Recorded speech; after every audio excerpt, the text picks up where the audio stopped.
Hi అండి. థంబ్‌నెయిల్‌లో చెప్పినట్టుగా మీరు ఈ ఇన్‌షాట్ రీల్ చూస్తే మొత్తం ఏ టు జెడ్ మీకు అర్థమైపోద్ది. ఒకసారి ఒక క్లారిటీ అనేది వస్తది. ఎట్లా ఎడిటింగ్ చేయాలి అనేది. చూడండి ఈ ఇన్‌షాట్‌లో న్యూ ప్రాజెక్ట్ ఓపెన్ చేసి నేను ఒక వీడియో సెలెక్ట్ చేశాను. జస్ట్ ఒక పూరి మేకింగ్ వీడియో అన్నట్టుగా. ప్లస్ ఇందులో ఉన్న ఆప్షన్స్ గురించి అసలు ఒకసారి చెక్ చేద్దామండి.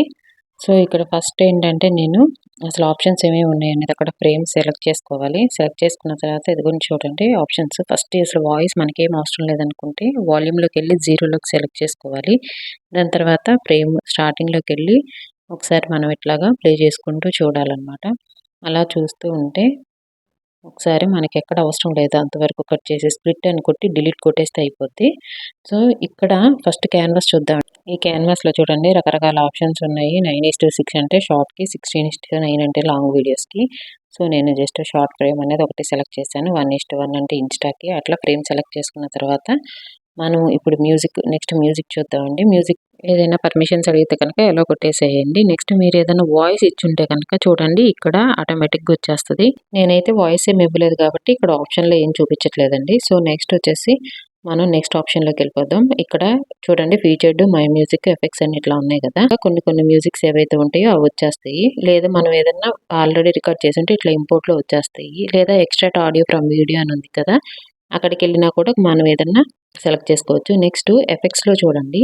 ఒక ఫ్లాష్ మ్యూజిక్ గాని, ఒక ఫ్లాష్ సౌండ్ కానీ కొన్ని రకరకాల మ్యూజిక్స్ వస్తూ ఉంటాయండి. అవన్నీ ఎఫెక్ట్స్ కేటగిరీ కింద వస్తాయి. మనకేది కావాలనేది మనం సెలెక్ట్ చేసుకోవచ్చు. ఇందులో ఆప్షన్స్ చాలా ఉంటాయండి. ఒకసారి మీరు చెక్ చేస్తే కనుక మీకు నచ్చింది, మీకు యూజ్ అయ్యేది ఏంటనేది ఆ సౌండ్ అనేది మనం సెలెక్ట్ చేసుకోవచ్చు. ఇలా ఆప్షన్స్ సెలెక్ట్ చేసుకున్న తర్వాత చూడండి ఇందులో కూడా ఇంకా ఏది కావాలంటే మన చాయిస్ బట్టి మనకి ఏ మ్యూజిక్ సెట్ అవుతది ఏంటనేది మనం సెలెక్ట్ చేసుకోవాలి. నెక్స్ట్ మోస్ట్ ఇంపార్టెంట్ రికార్డ్ అండి. అక్కడ రికార్డ్ ఆప్షన్ ఉంది కదా! అది కొట్టిన తర్వాత ఏదైనా పర్మిషన్స్ ఉంటే యాక్సెప్ట్ చేయండి. యాక్సెప్ట్ చేసిన తర్వాత ఇక్కడ కౌంట్ డౌన్ స్టార్ట్ అవుతది. 3, 2, 1 అని. అట్లా 1 కూడా అయిపోగానే మనం ఏం మాట్లాడాలనుకుంటున్నామో అక్కడ మాట్లాడుతుంటే చూడండి అక్కడ రెడ్ కలర్ కనిపిస్తూ ఉంది కదా!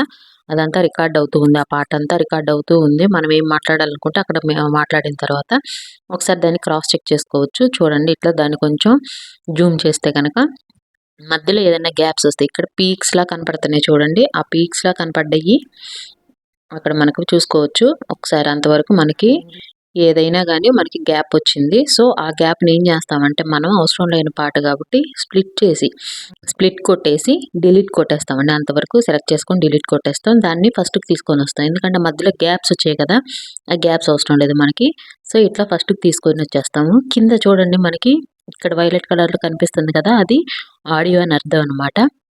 సో, అది రికార్డ్ అవుతుందండి. నెక్స్ట్ వచ్చేసి స్టిక్కర్స్ అండి. ఏదైనా స్టిక్కర్ మనం పూరి కాబట్టి బావుంటది. యమ్మీ అని కాబట్టి ఆ సింబల్ యాడ్ చేస్తాం. సింబల్స్ ఏదైనా కావాలంటే కనుక ఇట్లా స్టిక్కర్స్‌లోకెళ్తే మనకు ఆప్షన్స్ వస్తాయండి. సో, ఇట్లాగా ఏదైనా స్టిక్కర్ సెలెక్ట్ చేసుకుంటాము. సెలెక్ట్ చేసుకున్న తర్వాత ఇప్పుడు చూడండి నెక్స్ట్ ఆప్షన్స్ ఇంకా ఏమేమి ఉన్నాయనేది ఒకసారి సెలెక్ట్ చేసుకోవాలి. నెక్స్ట్ టెక్స్ట్ ఇవ్వడం చూద్దాము. టెక్స్ట్ మనం పూరి కాబట్టి సో, టెక్స్ట్‌లోకెళ్ళిపోయి పూరి ప్రిపరేషన్ అనేది మనం టైప్ చేస్తుంది అక్కడ కనిపిస్తూనే ఉంటదండి. అది ఓకే. టిక్ మార్క్ కొట్టుకున్న తర్వాత మనకక్కడ ఏదన్నా ఇక్కడ ఆప్షన్స్ కలర్ ఆప్షన్స్ చూడండి కింద కనిపిస్తున్నాయి. మనకి యెల్లో కాదు లేదా మధ్యలో కలర్ మార్చాలి అనుకుంటే కనుక మనం ఆప్షన్స్ ఇక్కడ బ్లాక్, రెడ్ ఇవన్నీ ఉన్నాయి కదా! అవి సెలెక్ట్ చేసుకుంటే అవి మారిపోతూ ఉంటాయి. కింద ఫ్రేమ్ కూడా కనిపిస్తున్నాయి కదా! ఈ ఫ్రేమ్ మొత్తం మారాలనుకున్న ఈ కింద ఏది మనకు నచ్చింది మనం సెలెక్ట్ చేసుకోవచ్చు. చూడండి కలర్ ఆప్షన్స్ అనేవి ఇట్లాగా సెలెక్ట్ చేసుకోవాలి. ఇలా సెలెక్ట్ చేసుకున్న తర్వాత అది ఆటోమేటిక్‌గా ఇదిగోండి ప్రతీదీ సెలెక్ట్ చేసుకున్నంత ఒక లేబుల్‌లో వస్తది. ఇది మొత్తం పూరి ప్రిపరేషన్ అనేది మనకి వీడియో మొత్తం రావాలంటే వీడియో ఎండ్ నొక్కామనుకోండి ఆటోమేటిక్‌గా మొత్తం వచ్చేస్తదనమాట. నెక్స్ట్ చూడండి ఇంకా ఎఫెక్ట్స్‌లోకి వెళ్ళిపోదాం. ఇక్కడ ఎఫెక్ట్స్ నొక్కితే గనక మనకి ఎట్లాంటి ఎఫెక్ట్ రావాలి ప్రతీది జూమ్ ఇన్, జూమ్ అవుట్ ఇట్లాగా డిఫరెంట్ ఉంటాయండి. సో, ఇది చూడండి ఇట్లా జూమ్ అవుట్ అవ్వాలా, ఇది ఎఫెక్ట్ ఇట్లా అవ్వాలా, లేదా రొటేట్ అవ్వాలా, ఇలాగా రోల్ అవ్వాలా అనేది ప్రతి ఆప్షన్స్ ఇక్కడ చూపిస్తాయి.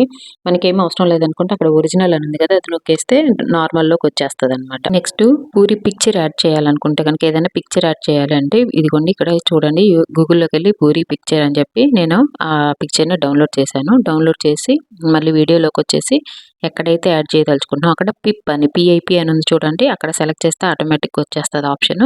సో, ఆ ఆప్షన్‌ని సెలెక్ట్ చేసుకొని దాన్ని జూమ్ చేశాను. ఒక హాఫ్ ఫ్రేమ్ ఆ ఫోటో ఉండే వరకు నేను అడ్జస్ట్ చేశాను. సో, దీని తర్వాత ఇంకా ఆప్షన్స్ చూద్దాము. సో, చూడండి ఇట్లాగా మీరెంత కావాలంటే అంత లెంత్ అనేది మనం సెలెక్ట్ చేసుకోవచ్చు. అలా సెలెక్ట్ చేసుకొని ఓకే కొట్టేస్తే కనుక టిక్ మార్క్ ఉంటుంది కదా, ఆ టిక్ మార్క్ కొట్టేస్తే కనుక అది ఓకే అయిపోతుంది. నెక్స్ట్ స్ప్లిట్ టు డిలీట్ రెగ్యులర్గా వాడిన ఆప్షన్స్. నెక్స్ట్ వాల్యూమ్ ఒకసారి చెక్ చేసుకుంటే కనుక ఇవి మనం ఇప్పటివరకు చేసినవి ఏవైతే ఉన్నాయో అవన్నీ వాల్యూమ్ మ్యూట్లో ఉన్నాయని అక్కడ కనిపిస్తూనే ఉంది. నెక్స్ట్ ఇక్కడ ఏమన్నా బ్యాక్గ్రౌండ్స్ మనం మార్చాలనుకుంటే చూడండి, ఫ్రేమ్స్ కూడా మనకి అన్ని మల్టిపుల్ ఫ్రేమ్స్ అనేవి మనకి ఇక్కడ ఆప్షన్స్ ఉంటాయి. ఇక్కడ లెఫ్ట్లో చూడండి 2 టిక్ మార్క్స్ కనిపిస్తున్నాయి, అంటే ఇది ఫ్రేమ్స్ మొత్తం వస్తాయి అని అర్థం. రైట్లో ఒక టిక్ మార్కే కనిపిస్తుంది, అంటే ఆ ఫ్రేమ్ వరకే, ఆ పర్టికులర్ పార్ట్ వరకే వస్తుందని అర్థం అనమాట. ఇట్లాగా ఈ 2 కాదు అనుకుంటే కనుక మీరు ఒకసారి ఇదిగో ఇక్కడ మీకు అవసరం లేదు అనుకుంటే కనుక బ్యాక్ సింబల్ చూపిస్తున్నారు చూసారా, అది నొక్కేస్తే సరిపోద్ది. నెక్స్ట్ స్పీడ్ అండి, స్పీడ్ మనకి ఇది వీడియో మనకి లెంత్ ఎక్కువైంది అనుకుంటే కనుక అదంతా అవసరం లేదనుకుంటే కొంచెం స్పీడప్ చేసుకోవచ్చు. అక్కడ నెక్స్ట్ యానిమేషన్స్ అండి, యానిమేషన్స్ కూడా అంతే, జూమ్ ఇన్ జూమ్ అవుట్ ఫేడ్లు ఇట్లా డిఫరెంట్ ఉంటాయి. మనకి ఏది కావాలంటే అది సెలెక్ట్ చేసుకోవచ్చు. ఏం అవసరం లేదంటే నన్ను క్లిక్ చేస్తే సరిపోద్ది. నెక్స్ట్ క్రాప్ ఉంది కదా, ఆ క్రాప్ లో సెలెక్ట్ చేసుకుంటే కనుక ఇక్కడ ఫ్రీ అనే దానికి మనం మామూలుగా సెలెక్ట్ చేసుకొని, అంటే ఇక్కడ ఏంటంటే చుట్టూ ఉన్న అవసరం లేదు, మనకు ఆ పార్ట్ వరకే కావాలి. ఈ పూరి తయారు చేసేది హైలైట్ అవ్వాలనుకుంటే అంతవరకు క్రాప్ చేసుకున్నా అంటే అంతవరకే వస్తాయండి. ఆ సరౌండింగ్స్ ఏమైనా వస్తువులు ఉన్నా అవన్నీ కనిపించకుండా మొత్తం డిలీట్ అయిపోయి అంతవరకే సెలెక్ట్ అవుతుంది. చూడండి ఇప్పుడు ఫ్రేమ్ మారిపోయింది కదా మనకి. నెక్స్ట్ మాస్క్ అని ఆప్షన్ ఉంది కదా, అది కూడా మెయిన్ అండి. ఏదైనా ఫ్రేమ్ మనకి రౌండ్ కావాలి లేదా లవ్ సింబల్లో హార్ట్ షేప్ లో కావాలనుకుంటే ఇక్కడ సింబల్స్ కనపడుతున్నాయి కదా, అవి సెలెక్ట్ చేసుకుంటే అంతవరకే ఆ షేప్ లో కనిపిస్తాయి అనమాట. మనకు అవసరం లేదనుకుంటే బ్యాక్ వెళ్ళిపోవచ్చు, జస్ట్ నార్మల్ బ్యాక్ వెళ్ళిపోతే సరిపోయింది. నెక్స్ట్ రొటేట్ అని కనిపిస్తుంది చూసారా, అదేంటంటే పొరపాటున బై మిస్టేక్గా మీరు రివర్స్లో కనుక ఒకవేళ షూట్ చేసినా కూడా ఇక్కడ ఆప్షన్ ఉంటుందండి, అది రొటేట్ చేసుకుంటూ ఫ్లిప్ చేసుకుంటూ ఉంటే కనుక ఫ్రేమ్ కరెక్ట్గా సెట్ అవుతుంది అనమాట. అంటే కొంతమంది రివర్స్లో షూట్ చేస్తారు ఒక్కొక్కసారి తెలియక, సో అలాంటి వాళ్ళకి ఒక చిన్న ఫ్రేమ్ మిస్టేక్ అయినా కూడా మనకి ప్రాబ్లం అవుతుంది. సో అలాంటప్పుడు ఇది బాగా యూజ్ అవుతుంది. సో ఇక్కడ నేను ఫ్రేమ్ కొంచెం స్పీడప్ చేశాను అనమాట, ఎందుకంటే రౌండ్ చుట్టడం పూరి తయారు చేయడం ఇవన్నీ రెగ్యులర్ ప్రాసెస్ కాబట్టి కొంచెం స్పీడప్ చేస్తే ఇంట్రెస్టింగ్ గా ఉంటుందని స్పీడప్ చేసేసాను కొంచెం. నెక్స్ట్ ఒక ఇంట్రెస్టింగ్ ఎఫెక్ట్ అండి, రివర్స్. అది ఇప్పుడు చూడండి, నేను పూరి మామూలుగా జనరల్గా ఇదే కదా, ఇట్లాగా దాన్ని ఒత్తి ఇట్లా తయారు చేస్తాము. తయారు చేసిన తర్వాత ఇప్పుడు మనకి ఏ పార్ట్ నుంచి పిండి ముద్ద తీసుకున్న దగ్గర నుంచి రోలింగ్ చేసినంత వరకు ఆ పార్ట్ని సెలెక్ట్ చేసుకొని చూడండి, అక్కడ స్ప్లిట్ కొట్టేశాను. ఆ పార్ట్ సెలెక్ట్ చేసుకొని ఇక్కడ రివర్స్ అనే ఆప్షన్ కనిపిస్తుంది చూసారా, ఆ రివర్స్ మీద క్లిక్ చేస్తే అదేమవుతుందంటే రివర్స్లో అవుతుంది అనమాట. అంటే పూరి అయిన దగ్గర నుంచి మళ్ళీ రివర్స్లో పిండి అయ్యే వరకు, ముద్ద అయ్యే వరకు ప్రాసెస్ని మనకి రివర్స్లో చూపిస్తుంది. పూరి చేసే ప్రాసెస్ని ఒకసారి చూడండి, చూస్తే మీకే అర్థమవుతుంది. సో ఈ ప్రాసెసింగ్కి కొంచెం టైం పడుతుంది. చూసారు కదా రివర్స్ ఎఫెక్ట్ ఎట్లా కనిపిస్తుందో, ఇది అర్థమైపోతే కనుక ఒకసారి నాకు కామెంట్ చేయండి, కామెంట్ బాక్స్లో మళ్ళీ చెప్తాను. ఇంతే అండి వీడియో. మెయిన్ ఇక్కడ చూడండి ఎక్స్పోర్ట్ కనిపిస్తే కనుక 4K ఉంది కదా, ఈ 4K అంటే హై రెజల్యూషన్ అండి. ఇందులో ఎక్స్పోర్ట్ కొట్టేసి మనకి ఇక్కడ వాటర్ మార్క్ పోవాలంటే ఇన్ షార్ట్ మీద చూడండి ఇంటూ మార్క్ కనిపిస్తుంది కదా, ఆ ఇంటూ మీద సెలెక్ట్ చేస్తే ఫ్రీ రిమూవ్ అని కనిపిస్తుంది, ఆ ఫ్రీ రిమూవ్ మీద సెలెక్ట్ చేయాలండి. ఇక్కడ పైన ప్రో అనేది అంటే పెయిడ్ మనం కొనుక్కోవాలి, అది అవసరం లేదు. మనకి వాటర్ మార్క్ పోవాలంటే కనుక అది సెలెక్ట్ చేసుకుంటే ఇక్కడ జస్ట్ ఒక యాడ్ రన్ అవుతూ ఉంటుందండి. పైన చూసారా రివార్డ్స్ ఇన్ 23 సెకండ్స్ అని, సో ఏదో ఒక యాడ్ అనేది రన్ అవుతూ ఉంటుంది. ఆ సెకండ్స్ అయిపోయే వరకు మనం వెయిట్ చేయాలన్నమాట. సో ఇక్కడ చూసారా లెఫ్ట్ సైడ్ టాప్లో కనిపిస్తుంది, ఆ ఇంటూ మార్క్ కొట్టేస్తే కనుక మళ్ళీ వీడియో చూడండి వాటర్ మార్క్ పోయింది. ఎక్స్పోర్ట్ 4Kలో పెట్టేస్తే మళ్ళీ ఒక యాడ్ రన్ అవుతుంది, ఇంటూ మార్క్ కొట్టేయండి, ప్రాబ్లం ఏం లేదు. కొంచెం టైం టేకింగ్ తీసుకుంటుంది. సో వీడియో అనేది కన్వర్ట్ అవుతూ ఉందన్నమాట. 4K రెజల్యూషన్, మంచి రెజల్యూషన్లో పెట్టుకుంటే కనుక, అంటే క్వాలిటీ అండి అది. సో ఇదంటే ఇన్షాట్ గురించి ఫుల్ ట్యూటోరియల్. ఈ వీడియో కనుక నచ్చితే కనుక మన ఛానల్ని లైక్ చేసి మరిన్ని అప్డేట్ కోసం సబ్స్క్రైబ్ చేయండి. ఇలాంటి యూస్ఫుల్ ఇన్ఫర్మేషన్స్ కంపల్సరీగా మీకు షేర్ చేస్తూ ఉంటాను. Thank you.